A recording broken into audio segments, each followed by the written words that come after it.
Hi there, Dr. Carmen McGinnis here with you. It has been said that no man or woman ever steps into the same river twice. I wonder why. Perhaps, just perhaps, it is because she or he has changed since the last time they stepped into that river. Today we're going to talk about mastering change. Stay with me.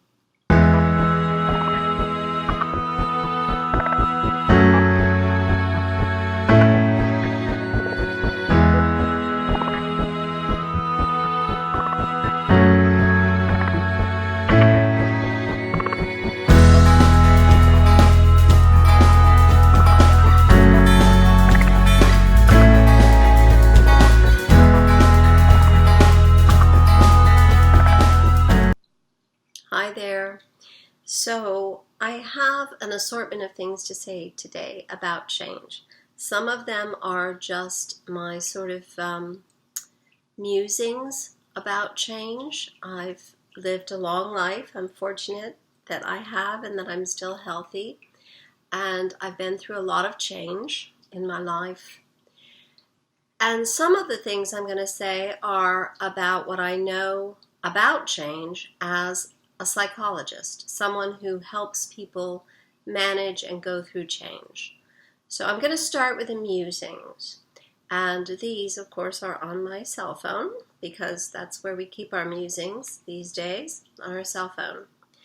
So here goes. So musings from Dr. McGinnis. Well, okay, musings from Carmen, because these are the personal pieces, and we'll get to Dr. McGinnis in a minute. So, musings about change from Carmen. Change is part of life. This is so important to breathe in and breathe out, because change will happen. We have to ride that wave. And if we don't, we're not alive.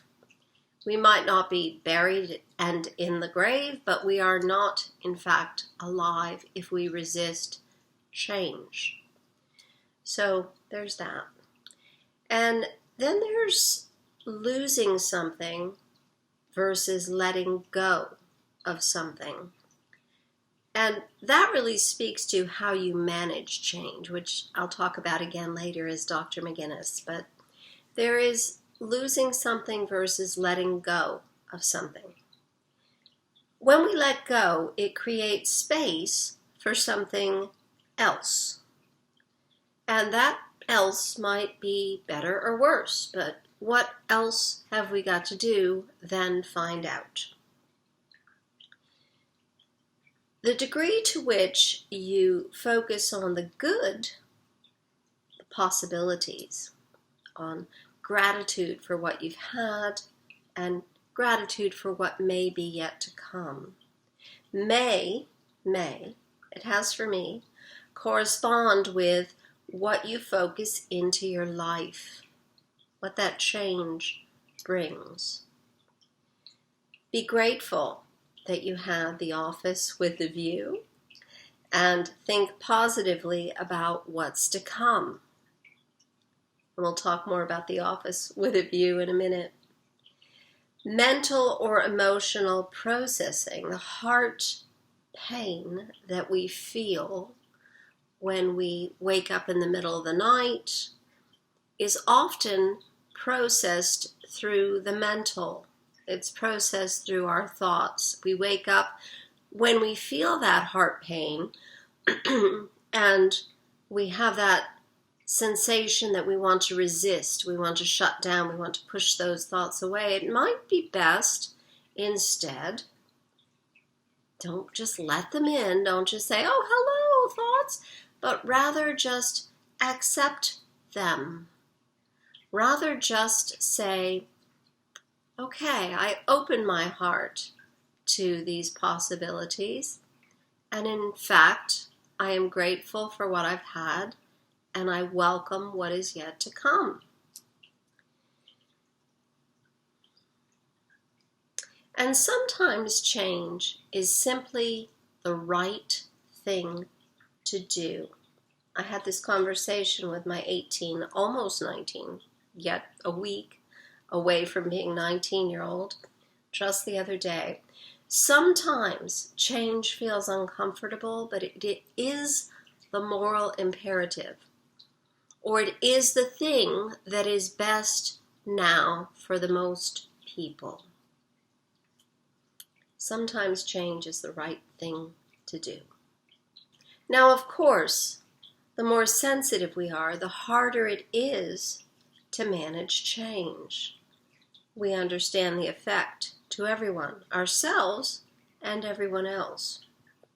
And it is said amongst the spiritual community, which I consider myself to be part of. I am a positive psychologist, I am a health psychologist, I am an attachment psychologist, so I very much consider myself to be part of the spiritual community. It is said amongst that community that if one does what is best for him or her, everyone else will benefit. That's a lovely thought, isn't it? And we certainly hope it is true. But we know, we have seen times when it was not true. The question here is, did those individuals, did those people who made those choices and assumed it would be best for everyone else, did they actually make the choice that was right for them? And this is where letting go and listening to the heart, opening the heart in the middle of the night, when those fears come, when that mental energy moves in and makes its way to your heart space, and you want to just shut down because it's easier, feels safer than opening up. This is the question. Am I really, really, truly doing what's right for me? Now, with all of that said, we will talk about what Dr. McGinnis thinks, what Dr. McGinnis knows about change and helping, I don't know how many, certainly hundreds of people make life changes. And of course, because this is Dr. McGinnis speaking, the notes are on my computer, not on my cell phone. The more preferable, still difficult, but easier than the second kind of change is desired change. And we'll talk about that one on another day. Change that we want to make, change that we know we need to make. We're going to talk about that another day, possibly next week, we'll see. Today we're going to discuss the second kind of change. Change that just comes at us with no real control over it. Or we might have some control, but we know it has to be done. It's the right thing to do. In either case, the one thing we do have control over with this kind of change is how we manage it. The first steps to finding strategies to cope with change are to understand why change is difficult to manage, why it's so hard for people, us, to change. 3 things. Number 1, fear of loss. You have to remember, are people of this planet. We have a deep understanding that resources are sometimes, not ongoing, because the world turns, but sometimes scarce. So there is a fear of losing something that we have now, some resource.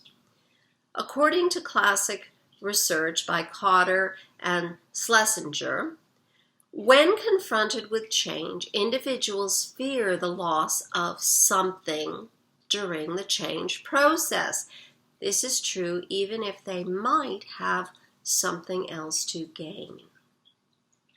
And I think this falls back on fearing the worst, because if you've got something to gain and something to lose, and your fear of loss stops you from experiencing your possibility of gain, then you've outsmarted yourself. Things that might be lost include physical stuff in the real world, such as that office with a view that I mentioned earlier, or the bigger closet in the bedroom when sister moves back home after university, or perhaps the shorter commute when the office, the corporation, decides to move up the road because their rent is lower. Those sorts of real physical things. But there are also things that are non-tangibles, such as respect, the fear of losing respect, or perhaps independence, or power, control. Number 2, the effort that might be required. This is one of the things that stops people from just embracing change and accepting it and moving on, creates fear. The effort that is required in change can be daunting. And we'll discuss how to simplify that when I get to the steps to successful change, because there are ways of managing that, ways of making that fear of what you have to do, the output, the effort that you have to give to change is manageable. Number 3, lack of trust. The absence of trust or sufficient trust is an underlying reason to have fear of change. Think about it. Individuals might fear new parties that are involved in change, or the relationships that are created with old parties that are involved in change, or they may not trust the existing parties that are there with the existing relationships, that they're doing the right thing, making the right moves, will put in the effort, including themselves. Can I manage what needs to be done? And can I manage the new responsibilities involved in this change?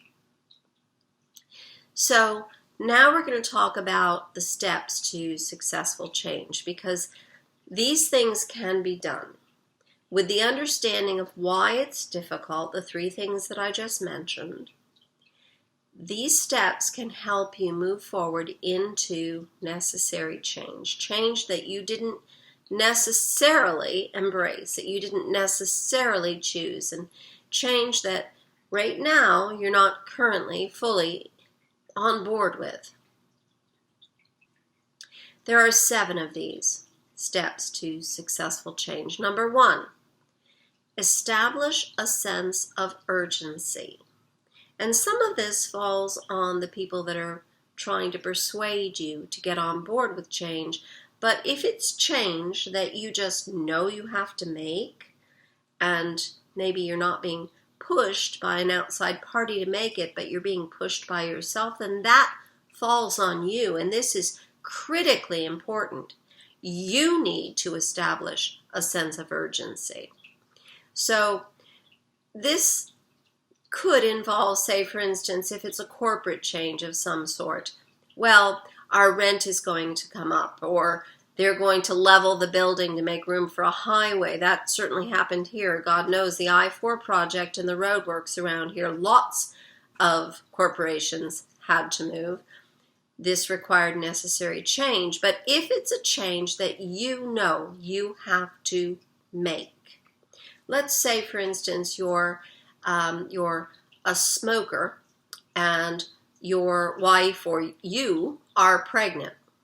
You are pregnant as a couple, one or the other of you, and you know you need to quit smoking. Necessary change. Sense of urgency. Create the sense of urgency. Don't involve fear tactics. Involve facts. Read the facts. Don't be fearful, because you know you're going to make the change. The only reason to be fearful in that situation is if you know you're not going to make the change. Then fear steps on board. But if you know you're going to make the change, there's no reason to be fearful. Number 2 in steps to successful change. Create the guiding coalition. This is, I think of it like a steering committee or guardian angels, and they literally might be guardian angels. It could be your steering committee, in the example I just gave, might be your husband or wife saying you can do this, or your doctor, your physician, or other family members and friends. If it's guardian angels, it might literally be prayers. Please, guardian angels, help me get through tomorrow without smoking again, because I have this sense of urgency for my child. And I'm sorry to keep using that same example, but hopefully you can think of other examples in your own life. Number 3, develop a vision and a strategy. Now, I'm going to give you an example in my own life. I recently had to have a family member move in. I'm going to restate that. I recently decided to allow a family member move into my home because of a need. There was a sense of urgency. And I literally created the steering committee, that was number 2, which was my daughter and myself, to figure out how to make room for this family member. I developed a vision, a strategy. This room goes there and that room goes there, and we make room in these closets, and we share the kitchen in this way and that way, and boom, we have established a sense of urgency, number 1, created the guiding coalition, number 2, and developed a vision and strategy, number 3. So, number 4, communicate the change vision. And this is where not only we see that how we're going to do it, but it's also what it's going to look like afterwards. Where people are going to put their stuff, in my example. Or in the case of the smoking father, smoking gun, smoking mother, whoever is smoking in the pregnant baby situation, in the case of that, the change vision is a healthy baby. It's the outcome. Number 5, assess and reward short wins. Having cleaned that closet, having halfway cleaned that closet, having moved the 2 bedrooms around, getting ready for the family member to move in. This is a short-term win.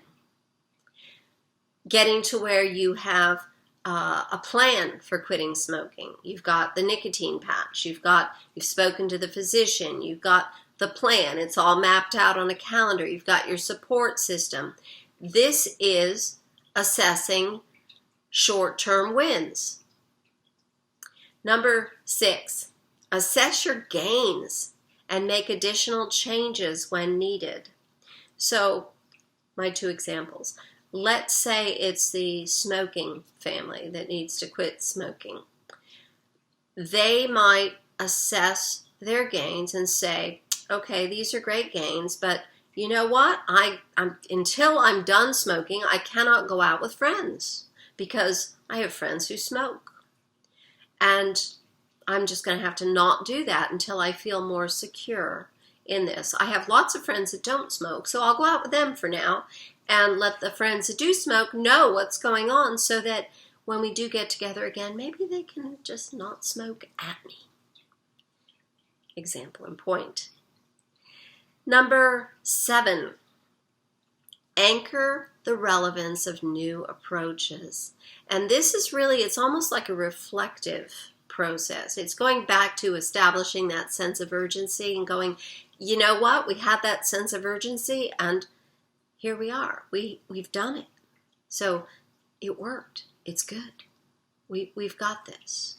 It's a kind of a you've got this, you always did approach. So those are the 7 steps to successful change. And I want to reflect back now on my opening statement, which is that no man ever steps in the same river twice.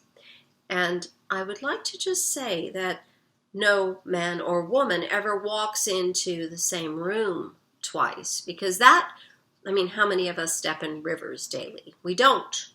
But how many of us walk into the same room and realize that our lives have changed, that we have changed, that we have done what is necessary to change?